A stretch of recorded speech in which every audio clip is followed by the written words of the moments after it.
welcome back. We're calling this episode 2.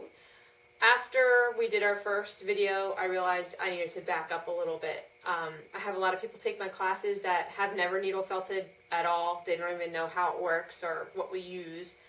They just show up and then I clue them in. So that's kind of what I wanted to do this time, was show you the tools, which is really minimal, some different wools, and just kind of go over the basics. So to get started, you need, at the minimum, 3 things. You need a felting surface. I'm using upholstery foam. I would like to find a more eco-friendly alternative, so if anyone knows of anything, let me know, because it kind of wears out after a while and you have to chuck it. It sort of gets like dented and beat up. And then the next thing is a needle. The felting needles come in different gauges. So there's, you'll hear 36, 38, 40. The higher the number, the finer the needle. So you might use a really fine needle for a detail, and you might use a more coarse needle for, when you really need to make an impact and you're doing some bulk part. So the needles, I sell a pack. It comes in a 6-pack, and it has 3 different sizes in the 6-pack. The other thing that I find really useful is a felting tool. This is made by Clover. I also sell this in my Etsy shop. It can hold anywhere from 1 to 3 needles, and so it just speeds up the process using 2 or 3 instead of 1. You'll be 2 or 3 times as fast. And then the third thing that you need is wool. Wool has a really unique property as a natural fiber, as opposed to cotton or bamboo. If you were to put a strand of wool under a microscope, you would see little barbs on the hairs.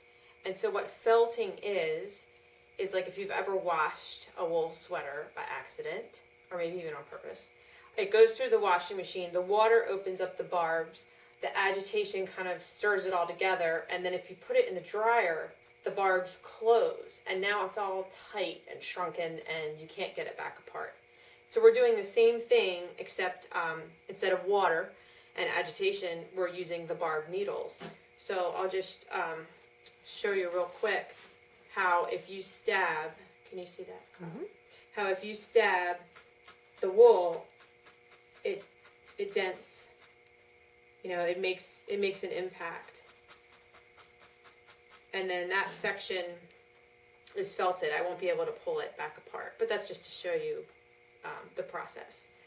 So wool comes a couple different ways. It comes sheared off the sheep, which usually is called raw, and then you have to wash it, which I have done with, these are locks.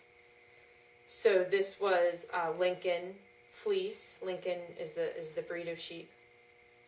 And I washed it, and it's these beautiful, long, curly locks, which I use just like this, without any further processing, as hair or mane, or like Santa's beard. This is just another color, but the same thing. So if you're shopping for wool and you see locks, that's what this is. It also comes as a bat, which means that after it was washed, it was carded. This is a bat that I carded on my carder. And so there's this teeth interlock and comb it out, and it aligns the fibers. It gets all the fibers going the same way. So a bat is good to use for needle felting. But the easiest thing to use is roving, which is one more step, and that's taking the bat, feeding it through another set of combs that makes it into a sort of more manageable 1-inch, like rope of wool. Again, all the fibers are aligned.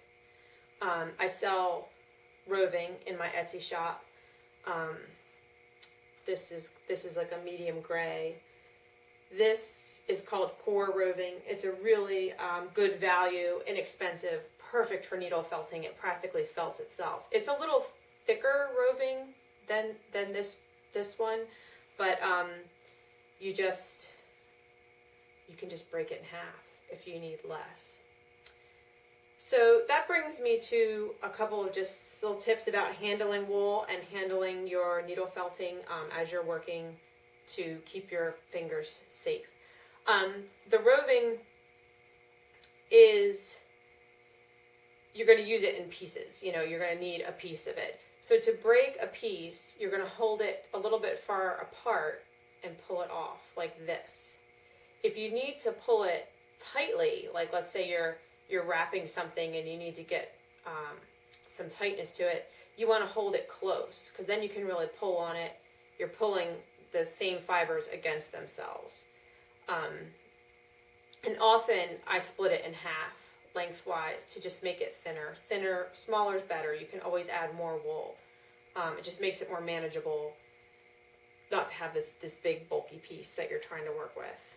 And then once you have, you know, let's say you've wrapped an armature. This is a chipmunk that is wrapped with this core roving. So once you've wrapped an armature and you're needle felting, just to stay safe, always, let me lift this up. Always keep your, can you see that? Mm-hmm. Okay.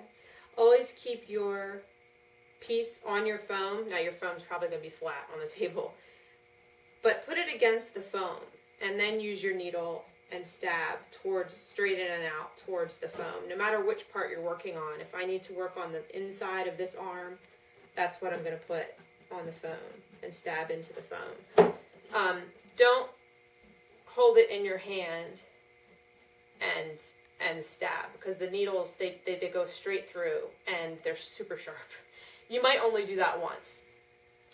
So if you're interested in needle felting and you want to get started, I sell an introductory kit. It's $22 and it has a piece of foam this size. I think it's 8 by 9 or something like that. It has the 6-pack of the assorted needles. It has 10 pieces of the 22 gauge armature wire, which is good for smaller projects, like under 6 inches. And it also has a skewer, which there's a technique that I use a skewer for. You'll learn about that in my next video. And it has 4 or 5 pages of history, tips, instructions, illustrations showing how to build an armature, and then how to create different shapes to begin sculpting. So at the end of the video, you'll see my website, and you can head there. Thanks.